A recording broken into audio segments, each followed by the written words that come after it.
There are people that have been alive. We have in history, in our history books, we have, let's say, for example, a more recent history. We have Hitler. Hitler has been alive for how many, for some generations, and then he's been dead for some generations. He's been dead for longer than the time he lived, but he's been in the state of his grave much longer than he's been alive. How about Pharaoh? Pharaoh, he was alive for a certain time.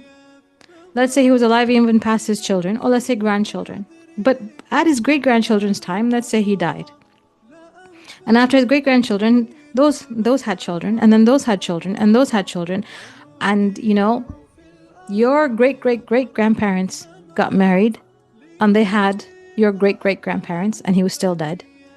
And then your great-great-grandparents got married, and they had your great-grandparents, and he was still dead. And your great-grandparents got married, and they had your grandparents, and he was still dead.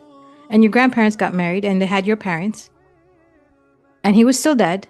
And your parents got married, and they had you, and he's still dead. And you might have gotten married, and he's still dead. And you might have children, and they're still dead. And your children might have gotten married, and he's still dead. So his death, his time in Barzakh, is far greater than his time in life.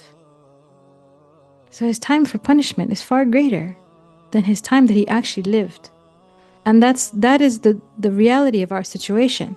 That we must understand that the time we have right now is very limited. And in this time, we have to perform in such a way that all the time that we stay in the Barzakh is a beneficial and a good and a blessed time.